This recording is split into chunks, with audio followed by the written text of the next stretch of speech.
हामीले पुस्तक रोमीबाट अध्ययन गर्दै आइरहेको चाहिँ केही दिन भएको छ र यस क्रममा हामीले 5 अध्यायसम्म अध्ययन पुरा गरिसकेका छौँ र 5 अध्यायसम्ममा हामीले जे अध्ययन गरेका छौँ त्यसलाई एकपटक फेरि पनि पुनर्सम्झना गर्नु निकै महत्त्वपूर्ण हुनेछ र यसलाई अध्यायबाट पनि हामी याद गर्न सक्छौँ। त पहिलो अध्याय मूलतः परमेश्वर विषयमा छ र पहिलो अध्याय वा रोमी 1 अध्यायको 20 पदले परमेश्वरको अस्तित्व, उहाँको सामर्थ्यको जुन सत्यता हो सृष्टिबाट जान्न सकिन्छ भनेको छ। यसर्थ 1 अध्यायलाई हामीले मूलतः परमेश्वरको बारेमा केन्द्रित भएको हामी पाउँछौँ र 2 अध्यायको सन्दर्भमा हामी आउँदा यो मूलतः पापको विषयमा केन्द्रित छ। जस्तै कि 2 अध्याय 12 पद तपाईँ हेर्नुभयो भने चाहे व्यवस्था पाएकाहरू चाहे व्यवस्था नपाएकाहरू अथवा प्राकृतिक व्यवस्था पाएकाहरू सबै दोषी छ, किनभने सबैले व्यवस्था तोडेका छन्, लिखित वा प्राकृतिक जे छ। त्यसैले 2 अध्याय चाहिँ नै पापको विषयमा केन्द्रित भएको देखिन्छ र 3 अध्याय चाहिँ मूलभूत रूपमा प्रायश्चितको विषयमा उल्लेख छ। तपाईँ 3 अध्याय 25 पदमा हेर्नुभयो भने ख्रीष्ट यीशु सबैका पापहरू निम्ति प्रायश्चित हुनुको कुरा उल्लेख छ। यसरी 3 अध्याय चाहिँ नै प्रायश्चितको विषयमा छ, अर्थात् प्रायश्चित भन्नाले पापहरू ढाक्ने कार्य। ख्रीष्टको बलिदानले पापहरू ढाक्दछ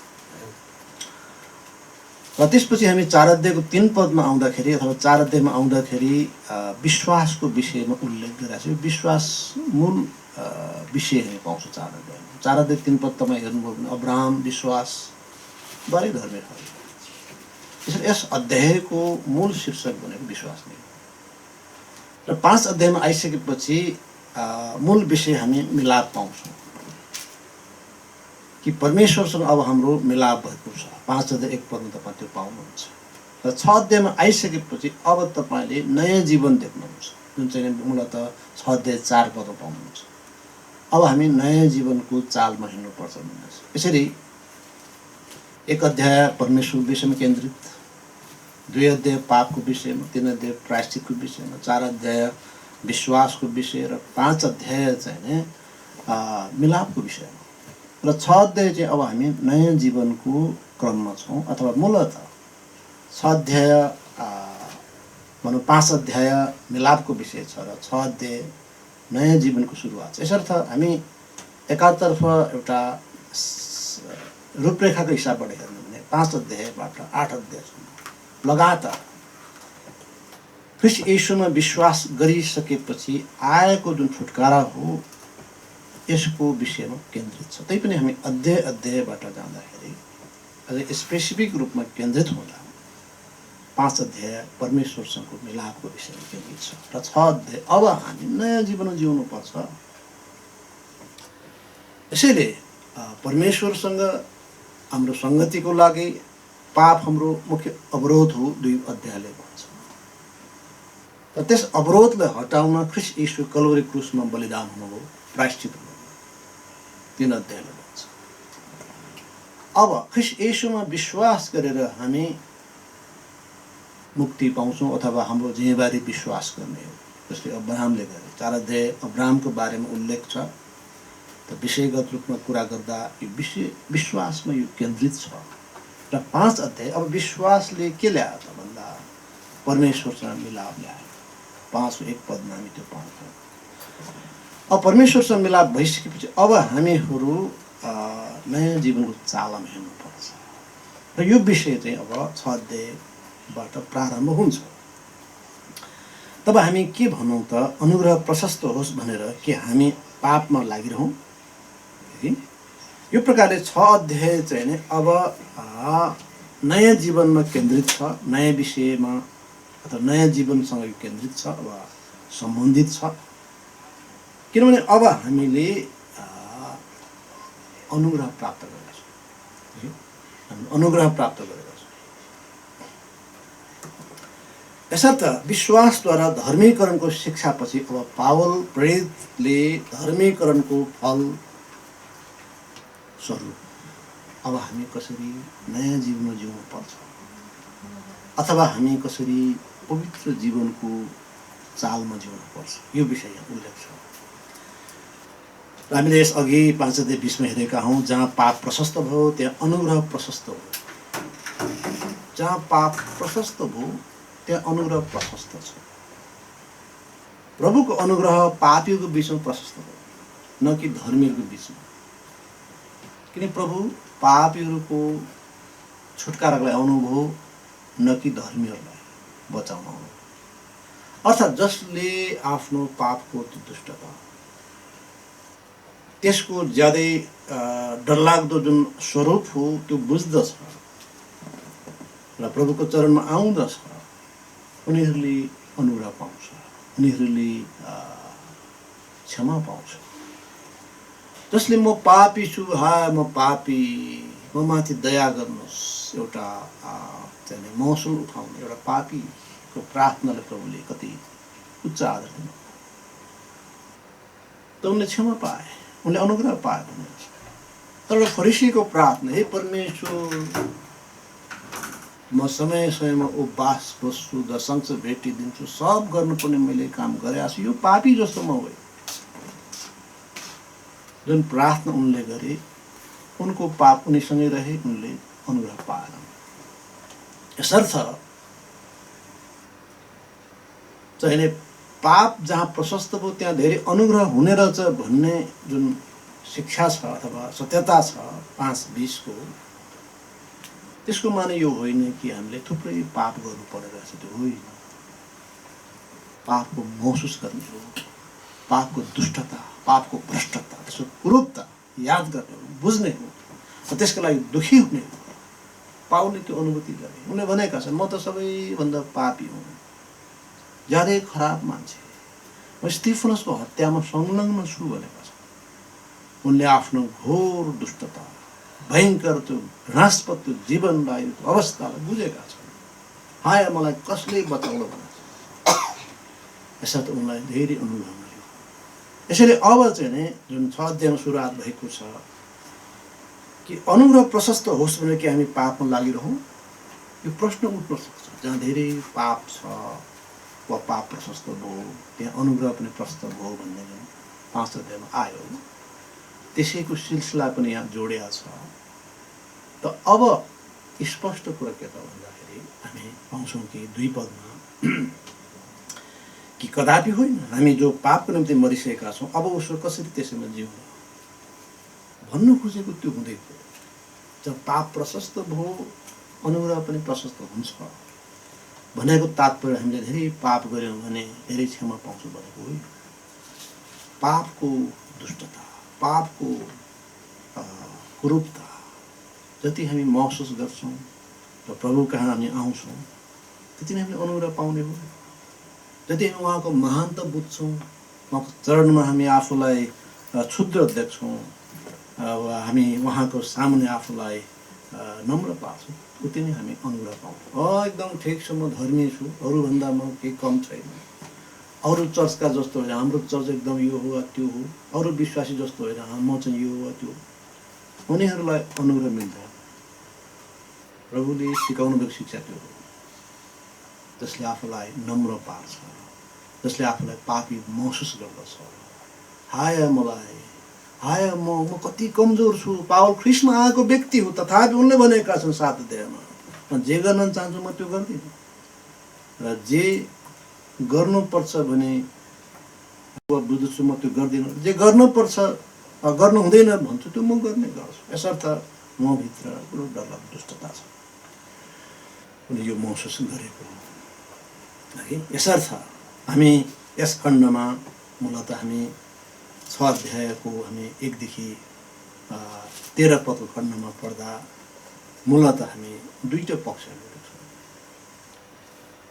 एउटा पक्ष चाहिँ नै यो पापसँग जोडिया छ र हामी पापको निम्ति मर्नुपर्छ, र अर्को पक्ष चाहिँ नै धार्मिकताको निम्ति जिउने कुरा यसले उल्लेख गरेको छ। यसले 2टा विषय चाहिँ यस खण्डमा उल्लेख गरेको छ।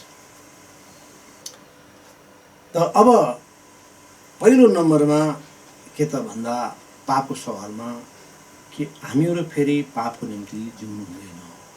2 पदले त्यही कुरा भनेको छ। यसको माने यो होइन कि मानिस पाप रहित हुँदैन। हामी पाप रहित हुँदैन। हामीमा पाप छ, सिन नेचर हामीमा छ, पापी स्वभाव छ हामीमा। तर कुरा के त भन्दाखेरि अब हामी विश्वासी त्यस पापमा जिउँदैनौँ। हामी पाप रहित होइनौँ, तर हामी अब पापमा जिउँदैनौँ। हामीलाई थाहा छ हामीमा पाप छ, पापी स्वभाव छ, लोभ छ, अनेक खाले गलत विचार, अनेक खाले गलत गतिविधिहरू हाम्रो अङ्गहरूबाट हुन सक्छ, हुन सक्ने जहिले पनि सम्भावना हुन्छ हैन। त्यो चाहना राख्ने त्यहाँ छुट्टै एउटा त्यो स्वभाव छँदैछ। तर कुरा के त भन्दा हामी त्यसमा जिउँदैनौँ, पहिलो कुरा।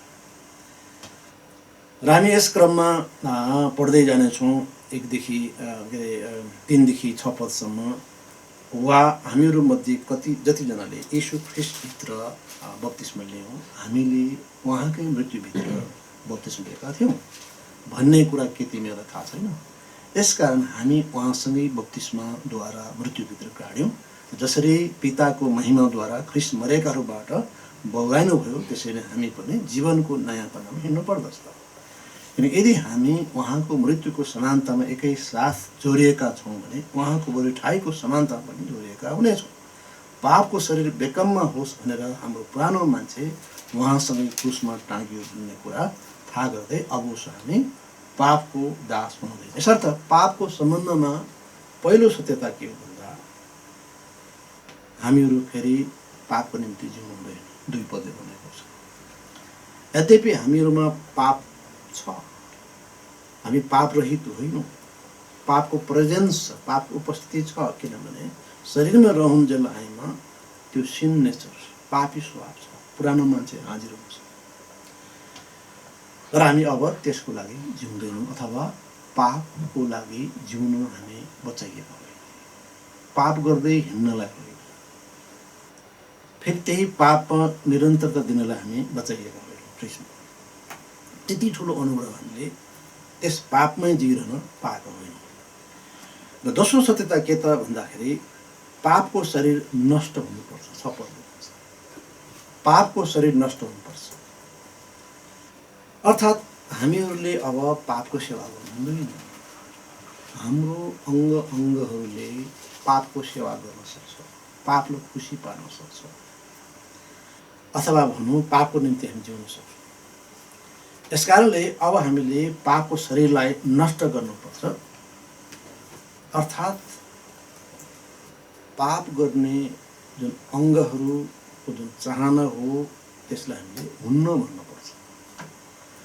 फेरि पनि स्पष्ट हौँ कि हामीमा पापी स्वभाव हाजिर नै हुन्छ, त्यसलाई हामीले निमिट्याउन पार्न सक्दैनौँ। तर हामीले अब त्यसलाई हुन्न भन्छौँ र परमेश्वर इच्छा यो होइन भन्छौँ हामी, त्यो गर्दैनौँ हामी भन्छौँ। र अब हामी त्यस्तै गरी 11 पद पनि पढ्ने छ। यस क्रममा यही प्रकारले तिमीहरूले पनि आफूलाई पापको निम्ति साँच्चै मरेका तर हाम्रो प्रभु यीशु ख्रिस्टद्वारा परमेश्वर निम्ति जिउँदो भएको ठाना हुनेछ। तेस्रो सत्यता के त हामीहरू पापको निम्ति मर्नुपर्छ। जसरी मरेको मान्छेले केही गर्न सक्दैन, त्यसै नै हामी पापको निम्ति मरे तुल्य हुनुपर्छ, निष्क्रिय हुनुपर्छ, पापलाई हामीले अस्वीकार गर्नुपर्छ। जो पापको निम्ति मर्दछ उनीहरू पुराना स्वभावबाट अथवा पुराना चाहना, पुराना इच्छा र सबै त्यस किसिमका विचार, बोली र कार्यबाट अलग हुनुपर्छ है। यो सत्यता यसले बताएको र 12 पदमा उल्लेख गरेको छ। 12 पदमा यसकारण पापलाई तिमीहरूको मर्ने शरीरमा राज्य गर्न नदेऊ, नत्र तिमीहरूले त्यसका कुकामनाहरूमा त्यसको आज्ञा पालन गर्नुपर्छ। चौथो सत्यता के त पापले हाम्रो शरीरमा राज्य गर्नु हुँदैन कि हामी पापको दास नबनौँ। आज धेरै मानिसहरू पापको दास बनिरहेको छ, पाप गर्दा गर्दा त्यसमा अभ्यस्त भएका छन्। रक्सी खाँदा खाँदा त्यसमा यसरी अभ्यस्त भए कि एक गिलास नखाए खण्डमा उसको बोली आउँदैन, उसले राम्रोसँग भित्तामा लेख्न सक्दैन, टिचरले राम्रो लेख्न सक्दैन, अथवा वक्ताले बोल्न सक्दैन, अथवा कुनै पनि काम गर्नेले त्यो काम गर्न सक्दैन, आर्ट गर्नेले आर्ट गर्न सक्दैन। उसले एक गिलास लेखेको हुन्छ, यसको माने उसको नै पापको दास बन्नु पर्छ। पाप गर्दा गर्दा व्यक्ति पापको दास बन्न पुग्छ। त्यसैले प्रभुले भन्नुभयो हामी पापको दास नबनौँ अथवा उसले राज्य नगरोस्। आज हामी पाप गर्छौँ, भोलि हामी पाप गर्छौँ, त्यही पाप गर्छौँ, त्यही पाप गर्छौँ, हामी अभ्यस्त हुनेछौँ, हामी त्यसका दास गर्नेछौँ। यसर्थ यद्यपि हामीमा पाप उपस्थित रहन्छ, तर त्यसलाई हामीमा राजाको रूपमा राज्य गर्नु हुँदैन। हामीले बारम्बार याद गर्नुपर्छ, हामीमा सिन नेचर छ, पापी स्वभाव छ। हाम्रो अङ्गहरूले विभिन्न चाहना व्यक्त गर्छ। आँखाले होला, कानले होला, मुख होला, नाक होला, हातहरू होला। हाम्रो अङ्गहरूले चाहना राख्छ जुन चाहिँ परमेश्वर विरुद्ध छ। राम्रो कुरालाई चाहना गर्नु समस्या छैन, तर नराम्रो कुरा जो परमेश्वर विरुद्धमा छ, दुष्टतामा त्यो सम्बन्धित छ, त्यसलाई हामीले हुन्न भन्नुपर्छ, नभए त्यसलाई हामीमा राज्य गर्नेछ। र 13 पदले भनेको छ न त आफ्ना अङ्गहरूलाई नै अधर्मका हतियारहरूको रूपमा पापको वशमा सुम्प, तर मरेकाहरूबाट जिउँदा भए चाहिँ गरी तिमीहरूले आफूलाई परमेश्वरको वशमा सुम्प र तिमीहरूको अङ्गहरूलाई चाहिँ धार्मिकता हतियारहरूको रूपमा परमेश्वर वशमा सुम्प। तसर्थ अब 5औं सत्य के त भन्दा हामीले हाम्रा अङ्गहरूलाई अधर्मको हतियार बन्न सुम्पनु हुँदैन। त्यसरी शरीरका अङ्गहरूलाई भ्रष्ट चरित्रको पुरानो मानिसद्वारा हतियारको रूपमा चलाइएको हुन्छ, तर हामी अब त्यस्ता अधर्मका निम्ति अङ्गहरूलाई समर्पण गर्नु हुँदैन। यसर्थ यी महत्त्वपूर्ण सत्यताहरू हामीले हेऱ्यौँ। यसलाई अब निष्कर्षमा ल्याउँदाखेरि हामीले मूलत 3टा कुरालाई याद गरौँ। पहिलो कुरा त हामी यो बुझौँ कि हामी क्रिस्चियनहरू पाप रहित हुँदैनौँ, तर एक विश्वासी अब पापमा जिउँदैन। पहिलो कुरा ऊ अब पापमा जिउँदैन। दोस्रो, पापलाई हामीमा राज्य गर्नु दिनु हुँदैन। पापले छेउ भने छेउ, कुना भने कुना, जता भने त्यतै जाने प्रवृत्ति हुन सक्दैन। त्यसरी हामीले हाम्रो जीवनमा पापलाई राज्य गर्नु दिनु हुँदैन। र तेस्रो कुरो, अङ्गहरूलाई अधर्मको हतियार बन्न दिनु हुँदैन। आज धेरै मानिसहरू प्रताडित छन्, उसले पाप नगरी सक्दैन, किन ऊ त्यसमा अभ्यस्त भएको छ। ऊ दिनहुँ पाप गरिरहन्छ, ऊ त्यसमा रमाउँछ, ऊ त्यसमा आनन्दित हुन्छ। फलस्वरूप उसमा पापले राज्य गरिरहन्छ, नियन्त्रण गर्छ।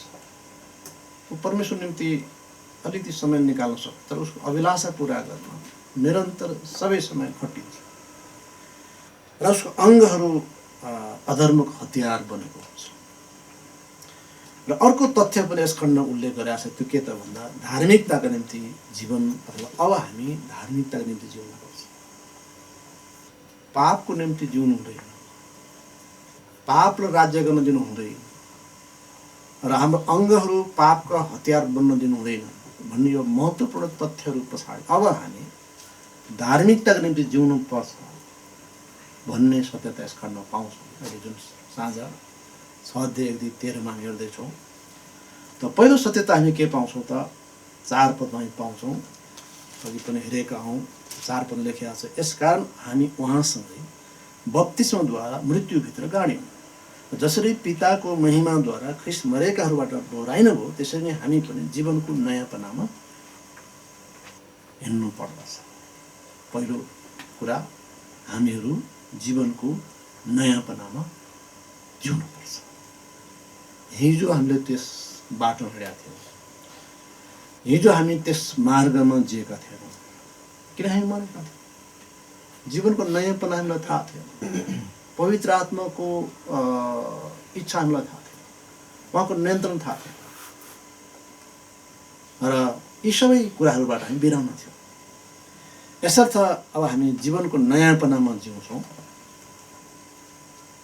जीवनको नयाँ चालमा हामी जिउँछौँ। नयाँ सङ्गत, हाम्रो सङ्गतहरू फेरिन्छन्। अब हाम्रो साथी मित्रहरू फेरिन सक्छ। उटपटाङ गर्नेहरू होइन, चोर्न जाउँ, फटाइ गर्न जाउँ, त्यसलाई कुट्न जाउँ, यी सबै खाले गतिविधि गर्ने यस्ता सङ्गतहरू अब हाम्रो बन्द हुन्छ। नयाँ सङ्गत है, किनकि लेखिया छ परमेश्वर वचन पहिलो कोरिन्थी 15 मा कि खराब सङ्गतले भला चाल चल्न बिगार्छ। नयाँ नमुना, अब हाम्रो नमुना ख्रीष्ट यीशु स्वयं हो। हाम्रा नमुना हाम्रो मण्डलीका अगुवाहरू हुन्, हाम्रा मण्डलीका चाहिँ परिपक्व दाजुभाइ दिदीबहिनीहरू हाम्रो नमुना, नयाँ नमुनाहरू आएको। छिटो हामी कुनै डनलाई पछ्याउँथ्यौँ है, फर्काउन सक्ने, कुट्न सक्ने त्यस्ता व्यक्तिलाई हामी नमुना मान्थ्यौँ।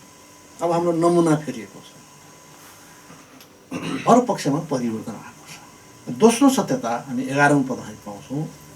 11औं पदमा यही प्रकारले तिमीहरूले पनि आफूलाई पापको निम्ति साँच्चै मरेका तर हाम्रा प्रभु यीशु ख्रीष्टद्वारा परमेश्वर निम्ति जिउँदा भएका ठाना। यीशु ख्रीष्टद्वारा परमेश्वरमा जीवित हुनुपर्छ। यीशु ख्रीष्टद्वारा परमेश्वरमा जिउनुपर्छ। मरेका होइन तर जिउँदो हुनुपर्छ। जिउँदो मान्छे हिँड्छ, डुल्छ, गाउँछ, बोल्छ, यी सबै गर्छ। अब हामी यीशु ख्रीष्टद्वारा परमेश्वरमा जीवित भएका छौँ। हामी परमेश्वरबाट आउँछौँ, परमेश्वरसँग हामी हिँड्छौँ। यस किसिम अनलाइन मार्फत भए पनि सङ्गति गर्न, सङ्गतिमा जुट्न हामी रमाउँछौँ। गर्दै गर्छन्, म घरमा गफ गरेर बस्ने हो, कोहीसँग च्याट गरेर बस्ने, गफ गरेर बस्ने हो, नाना थरीका कुराहरू, हुने नहुने कुराहरू गर्दै बस्ने हाम्रो चाहना निश्चित हुने छैन। त प्रभुको जनहरू बिचमा यस किसिम अनलाइन मार्फतै भए पनि जुट्ने अवसर छ। हामी यसलाई प्राथमिकता दिन्छौँ, वा हामी परमेश्वर वचन अध्ययनमा प्राथमिकता दिन्छौँ, वा भजन गाउनमा हामी प्राथमिकता दिन्छौँ, उहाँमा रमाउनमा प्राथमिकता दिन्छौँ, उहाँसँग हिँड्न, उहाँलाई महिमा दिनु, प्रार्थनामा समय बिताउनु होला, प्रभुको जनहरूलाई उत्साह दिने कुरा होला, प्रभुको जनहरूलाई फोनबाट उत्साहका वचन दिने कुरा होला। र यसरी हामी यीशु ख्रीष्टद्वारा परमेश्वरमा जिउँछौँ है। हामी मरेका मानिसहरू होइन, अब हामी आत्मिक रूपमा जिउँछौँ। यसर्थ हामी आत्मिक कुराहरूका लागि जागा रहन्छौँ, आत्मिक कुराको लागि चासो राख्छौँ। र खुसीको कुरा, धेरैजना हाम्रो अनलाइन सङ्गतिमा हुनुहुन्छ, धेरै सक्रिय हुनुहुन्छ। उहाँहरूले एकपटक पनि अनलाइन सङ्गति छुटा छैन। एकदम छिटो छिटो खाना पकाउने, खाने तयार हुने, परिवार जुटाएर यो राम्रो गरिरहनु भएको छ। जे प्रभुको लागि गरिनुपर्ने हो उहाँहरूले समय अनुसार गरिरहनु भएको छ। र यो राम्रो कुरा हो। र अर्को महत्त्वपूर्ण कुरा, तेस्रो महत्त्वपूर्ण कुरा 13औं पदमा हामी पाउँछौँ। यहाँ लेखिया छ, न त आफ्ना अङ्गहरूलाई नै अधर्मका हतियारको रूपमा आफ्नो पापको वश सुम्प, तर मरेकाहरूबाट जिउँदा भइदिए गरी तिमीहरूले आफूलाई परमेश्वर वशमा सुम्प, र तिमीहरूका अङ्गहरूलाई चाहिँ धार्मिकता हतियारको रूपमा परमेश्वर वशमा सुम्प। त अर्को महत्त्वपूर्ण कुरा के हो त? परमेश्वरमा समर्पण हुनुपर्छ। प्रभु तपाईँ इच्छा के छ? त्यसरी परिवारको सदस्यहरू परिवार मूल्यको अथवा बाबुआमाको योजनामा समर्पित हुन्छ। आर्मी क्याप्टनको अधीनमा रहेका सबै सेना सैनिकहरू क्याप्टनको 30 दिनको कार्यक्रममा समर्पण हुन्छ। त्यसै गरी सारा देशवासी देशको कार्यकारी प्रमुख अथवा राष्ट्र प्रमुखको चाहिँ भिजनमा समर्पित हुन्छ। त्यसरी नै हामी हाम्रो जीवनको लागि परमेश्वरमा समर्पित हुन्छ। उहाँको इच्छा जो बाइबलमा उल्लेखित भएको छ, हामी उहाँको इच्छा सिक्न र त्यसमा समर्पित हुन सक्छौँ। यो हामी सबैको लागि आवश्यक हो। अब बाइबल भन्दै गर्छ त्यो आफ्नो बाटो छ, त्यो होइन। अब हामी परमेश्वरमा समर्पित हुन्छौँ। होइन केही चिजलाई अर्पण गर्नुभन्दा आफूलाई अर्पण गर्नु अझ महत्त्वपूर्ण कुरा हो। प्रभुलाई दशंश भेटी दिउँला, समय दिउँला, विभिन्न दिउँला होइन, तर सबभन्दा पहिला हामी आफूलाई दिन्छौँ। पावलले भनेका थिए, जसको म हुँ, जसको सेवा म गर्दछु। पहिला म प्रभुको हुँ, प्रभुमा मैले आफूलाई अर्पण गरेको छु, यसर्थ म उहाँको निम्ति जिउँछु। जसको म हुँ, जसको म सेवा गर्दछु। कति राम्रो कुरा, कति महत्त्वपूर्ण कुरा। र चौथो सत्यता यही 13 पदले उल्लेख गरेका छ, अङ्गहरूलाई धार्मिकताको हतियार रूपमा सुम्पनु पर्दछ। अर्थात् हाम्रो अङ्गहरू मुख हो राम्रो कुरा बोल्नलाई, प्रभुको जनहरूलाई अनुग्रह मिलोस्, प्रभुका जनहरूलाई आत्मीय रूपमा उत्साह मिलोस् र प्रभुको जनहरू ऐक्यबद्ध हुन्, मण्डली ऐक्यबद्ध हुन्। हामी यस्तो कुरा मात्रै बोल्छौँ। अङ्गहरू धार्मिकताको हतियार होस्। बोली पछि उटपटाङ कुरा, बोली पछि विरोधका कुरा, विद्रोहका कुरा, फटाउने, फुटाउने, बिगार्ने, भत्काउने, यस्ता कुरा गरेर हामी परमेश्वरमा महिमा लिँदैन र हाम्रो मुखको दुरुपयोग हुन्छ। यसर्थ अङ्गहरूलाई धार्मिकताको हतियार रूपमा सुम्पनुपर्छ। मुख होस्, कान होस्, हात खुट्टा जे पनि हामी उहाँको लागि प्रयोग गर्नुपर्छ। यसर्थ कुनै समयमा पाप निम्ति क्रियाशील हाम्रो यी अङ्गहरू अब धार्मिकता निम्ति व्यस्त हुनुपर्छ। कति सुन्दर कुरा। यो खण्डले यसरी हामीले नयाँ जीवनमा जिउनको लागि मार्ग निर्देश गर्छ। यसर्थ सारांशमा अब यो पछिल्लो जुन विषय हो धार्मिकता निम्ति जिउने कुरा, यसलाई पनि हामी 3टा प्रमुख मुद्दामा हामी पाउन सक्छौँ वा केन्द्रित हुन सक्छौँ। पहिलो कुरा, जीवनको नयाँपनामा जिउनुपर्छ। अब हामी ख्रिस्टमा आएका छौँ, हामी पापी थियौँ 2 अध्यायले भनेको छ, त ख्रिस्ट प्रायश्चित हुनुभयो हाम्रो लागि 3 अध्यायले भनेको छ। अब हामीले यीशु ख्रिस्टमा विश्वास गर्नुपर्छ, गऱ्यौँ 4 अध्यायले भनेको छ। र परमेश्वरसँग हाम्रो मिलाप भएको छ 5 अध्यायले भनेको छ। अब हामी जीवनको नयाँपना हिँड्नुपर्छ, आमेन 6 अध्यायले भनेको छ। यसर्थ जीवनको नयाँपना हिँड्नुपर्छ पहिलो नम्बर। दोस्रो, परमेश्वरमा रमाउनु, परमेश्वरसँग हिँड्नु। अब हाम्रो मार्ग हो, हाम्रो मार्ग के हो त? उहाँमा रमाउनु, उहाँसँग हिँड्नु। तेस्रो महत्त्वपूर्ण तथ्य, पापको निम्ति क्रियाशील यी हाम्रो अङ्गहरू अब धार्मिकता निम्ति व्यस्त हुनुपर्छ, क्रियाशील हुनुपर्छ। अब सारांशमा 6 अध्याय 1 देखि 13 पदसम्म हामीले के कुरा अध्ययन गर्यौँ? पहिलो कुरा,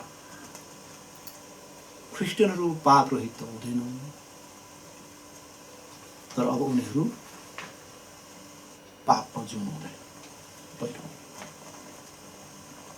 दोस्रो कुरा, पापलाई हैमा राज्य गर्न दिनु हुँदैन। छेउ भने छेउ, कुना भने कुना, त्यो किसिम अवस्था थियो हाम्रो कुनै दिन। र तेस्रो कुरा, अङ्गहरूलाई अधर्मको हतियार बन्न दिनु हुँदैन। हाम्रा हातहरूलाई कुट्नका लागि, पिट्नका लागि, उस्तै पनि मार्नका लागि पनि प्रयोग गरिएको होला। धेरैको प्रयोग भएको छ त्यसरी। हाम्रो खुट्टाहरूलाई लात्ती हान्नका लागि, अर्को विरुद्ध अरूलाई घेराबन्दी गर्नलाई चाहिँ हिँडे होला, बदमासी गर्न हिँडे होला। अब त्यसको लागि प्रभु जनहरूको लागि, भेटघाटको लागि होला, अनि बिरामीको लागि वा अभावमा परेका लागि सहायता गर्न होला। अब हाम्रो खुट्टा प्रयोग गर्नेछौँ। यसरी हाम्रो अङ्गहरू अब धार्मिकताको हतियारको रूपमा हुन्छ। र चौथो कुरा, अब हामी जीवनको नयाँपनामा जिउँछौँ। पुरानो कुराहरू बिति गए र ती सबै नयाँ भएका छन्। 2 कोरिन्थियर 5:17 भनेको छ। र पाँचौँ कुरा, परमेश्वरमा रमाउनु, परमेश्वर चाहिँ हिँड्नु। अब हाम्रो मार्ग हो, हाम्रो यो जीवन हो, नयाँ जीवन भनेको यही हो। परमेश्वरमा खुसी हुनु, बाइबल पढ्न खुसी हुनु, प्रार्थना गर्न खुसी हुनु। कि तपाईँ बिहान उठेर बाइबल पढ्नुहुन्छ? कि अति व्यस्त हुनुहुन्छ बिहान उठ्न साथ?